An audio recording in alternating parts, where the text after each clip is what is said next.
ডিভিশনের জন্য একটা দরখাস্ত দিয়েছি। ডিভিশনের ব্যাপারটা এটা পরবর্তীতে জানাবে, বিজ্ঞ ট্রাইব্যুনাল যেটা জানিয়েছে।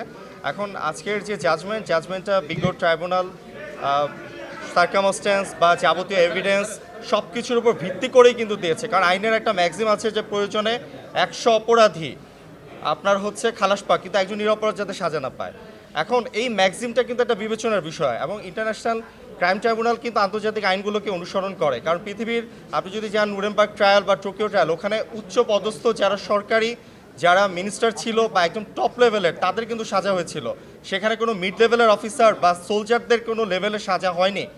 তার মানে এখানে আমরা যদি ধরে নেই যে কনস্টেবল বা মিড লেভেলের যারা অফিসার ইন্সপেক্টর, এরা আসলে হচ্ছে একদম চেন অফ কমান্ড মেনে এরা জাস্ট ঘটনাস্থলে উপস্থিতি এদের থাকাটা ওরা হচ্ছে এরা বাধ্য আইনগতভাবে।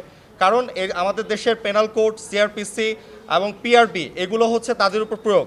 এই প্রয়োগগুলোর কারণেই কিন্তু তারা বাধ্য। এবং তারা যদি ওই সময় যদি এই অর্ডারগুলো না শুনতো, দেখা যেত যে তাদের যদি ধরেন শেখ হাসিনা সরকার যদি টিকে যেত, তখন দেখা যেত কিন্তু আবার যারা অর্ডার শুনে নেয় তাদেরও কিন্তু আবার বিভাগীয় পানিশমেন্ট দিত। কারণ পুলিশ বাহিনীতে কিন্তু অর্ডার না শুনলেও সাজা হয়। এখন এখানে যে বিষয়টা সেখানে হচ্ছে এরা তাদের আইনের কাঠামোর মধ্যে থেকে তারা তাদের ঊর্ধ্বতন সুপিরিয়র কর্তৃপক্ষের আদেশ অনুযায়ী ঘটনাস্থলে তারা আইন শৃঙ্খলা রক্ষার জন্য তারা সিআরপিসি বা পেনাল কোড অনুযায়ী দায়িত্ব পালন করেছে। তাই এখানে আসামিদের যে সাজাগুলো প্রদান করেছে এখানে আমরা সংক্ষুব্ধ, যেহেতু একদম নিচের শ্রেণীর বা নিচের সারির যারা একদম তারা আসলে সাজার আওতায় পড়ে না।